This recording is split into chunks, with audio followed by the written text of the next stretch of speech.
Hello everybody, welcome back to A History of 78s. Well, in this episode, we're going to do several things. We're going to hear from the Sundowners Band. That ought to be an interesting group to hear from. It says Just for Dancing. So this might be, yeah it is. This is a square dance record. But it was 78, a 10-inch 78. And so we're going to listen to that. I've got two songs from it. My Pretty Girl, which is a pretty normal name for a square dance record song, but Marching Through Georgia as well. That's going to be later on. We're also going to learn about the material that 78s were made of right up until World War II, and we're also going to learn why they stopped using that particular material. That material is shellac. It's very hard material, and phonograph records and several other things were made from that. We're going to learn more about that later on as well. But first, we're going to hear a little bit of music from Singin' Sam. Now, Singin' Sam is turned out to be kind of an interesting character. It says here, Singin' Sam, first of all, his real name was Harry Frankel. He was a minstrel performer, vaudevillian and popular personality during the early days of radio. He was best known as Singin' Sam the Barbasol Man for his long association with that company. Now, when I hear Barbasol, I think of their old jingle. And in fact, Singin' Sam sang it. Here it is. He not only sang the jingle, but he did entire shows sponsored by Barbasol. So here's the classic old Barbasol jingle. Barbasol is a shaving cream. Good evening, ladies and gentlemen. Your old friend, Singin' Sam the Barbasol Man. Barbasol, Barbasol, no brush, no lather, no rubbing, wet your razor then begin.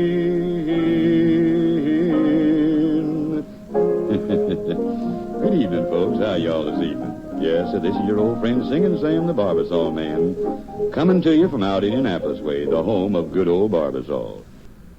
Now, I don't know what all Singin' Sam did in his radio shows. I'm assuming he sang a couple songs, but he didn't record very many. And we'll see that in his discography here, which I happen to have handy. This is well, I got 15 songs or 15 records is all I've got, which is not that many for that time. But the one that I have is the A side is When It's Lamp Lightin' Time in the Valley, and the B side is In the Valley of the Moon. Now, this recording was made in 1933, and it says right there, format shellac, 10-inch, 78 RPM. It's hard to find in the discography of 78s. I had to actually just look up Singin' Sam in order to find it. So you're lucky to be hearing this, because there aren't very many. It's kind of hard to find. In fact, I saw earlier. Yeah, there two of these are for sale for from $8.95. That's a pretty hefty price. I'm sure they paid maybe a quarter or 50 cents for those at the time they bought them. I don't intend to sell mine, but I could right here, and you could buy it right here. So let's get to it. Let's listen to a little bit of Singin' Sam and When It's Lamp Lightin' Time in the Valley.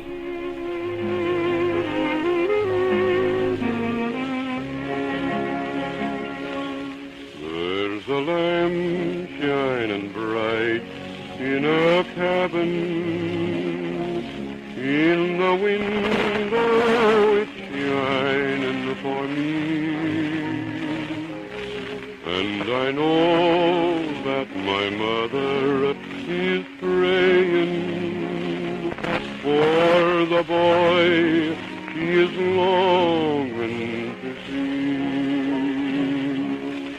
When it comes light time in the valley dreams I go back to my home. I can see that old lamp in the window. It will guide me wherever I roam.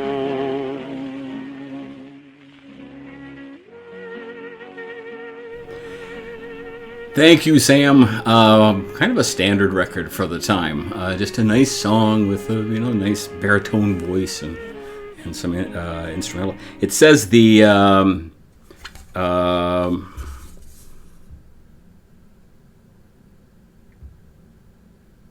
vocal with orchestra on it. I think they both say that. Yeah, vocal with orchestra. So let's hear a little bit of the second side. This is In the Valley of the Moon with Singin' Sam the Barbasol Man. When the shadows fall, I'm always yearning for the valley of the moon. In dreams I seem to be returning to a lover's night in June. Down the lane we'd meet by the roses in the valley of the moon. And I lost my heart by the roses in the valley of the moon. Well, thank you, Singin' Sam. Our main topic for this show is shellac. And as I said, shellac was used to make the records. It's a nice hard material. And I think shellac is a good material for etching the needle marks in the recording and keeping them there and not wearing down too fast. I think that's another reason that was shown. But what is shellac? Well, shellac is an animal product. The basic material comes from, now this is Latin, so I'm not sure the pronunciation, but I would guess Cocos iaca, a scale insect that feeds on certain trees in India and southern Asia. After feeding, the insect produces, through its pores, a gummy substance which hardens into a protective covering called lac. This lac, LAC, is collected and then it is crushed, washed, and dried. After further treatment, it is skillfully drawn into thin sheets of finished shellac. Many products, such as phonograph records, sealing wax, fireworks, and electrical insulators and instruments, have shellac in their composition. When mixed with alcohol, shellac forms ordinary varnish. Soon after the scale insect is hatched, it leaves its birthplace and begins to wander about looking for a likely place to settle down. Finds this place at last upon a stem or a leaf or the outside of a fruit. If it inserts its sharp little beak in the tissue and then settles down for a lifetime of sucking at this particular spot. It is soon covered by a substance that it secretes or gives forth from its body, a substance that in certain species looks like wax, in others like cotton, in still others like powder. The growing insect sheds one skin after another, and then these skins form a rounded little scale held in place by the secreted substance. So that's the story of shellac, formed by a bug that creates a protective covering called lac. Now, what happened to shellac? Well,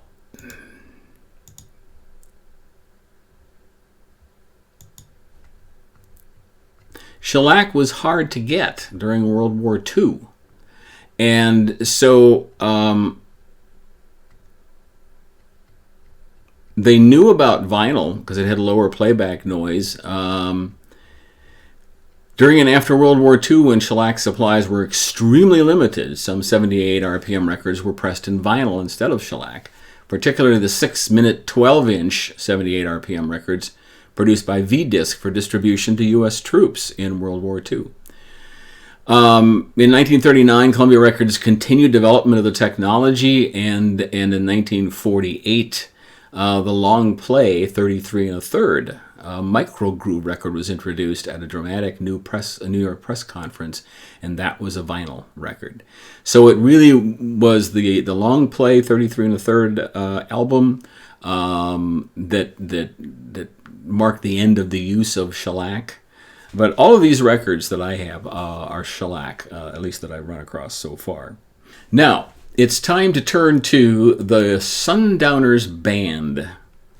And I had a hard time finding information on this as well, but I finally located it by simply putting in the Sundowner, or Windsor Records, which is the publisher. They published several records, several by the Sundowners Band, and it looks, I can't tell from this, but there are 4 records listed here, 2 7-inch records of Just My Pretty Girl, and 2 7-inch records of My Pretty Girl and Marching Through Georgia, which is what's on this record. So I'm guessing what they did was re-release these on 45s. So I don't know when this recording was made, the 78. I'm guessing probably the mid-30s, which is when most of these were pressed, apparently, at least that I've gotten to so far. But I can't find anything about this specific recording. Sorry. But at least we have this much information. Windsor Records, the Sundowners Band. They call it Folk, World, and Country, and Style Country. My Pretty Girl is 5 minutes and 1 second. I don't think this one is that long, but we might time that. And Marching Through Georgia is supposed to be 4 minutes and 25 seconds long. I don't think that the 10-inch would hold that much. I don't think. So, well, let's listen to My Pretty Girl, Side A, of the Sundowners Band Square Dance record.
Did you feel like getting up and dancing, doing a little do-si-do? Well, with the time we have left, let's listen to some of Marching Through Georgia and ponder what we've learned about shellac, about square dance records, and about a guy who called himself Singin' Sam. Next time, a very special episode, a seasonal episode of A History of 78s featuring an original recording of a song that became one of the biggest hits in ever, for that matter, and recorded by an artist that was one of the most popular recording artists ever in history. That's next time on A History of 78s. Thanks for watching, and enjoy Marching Through Georgia with the Sundowners Band.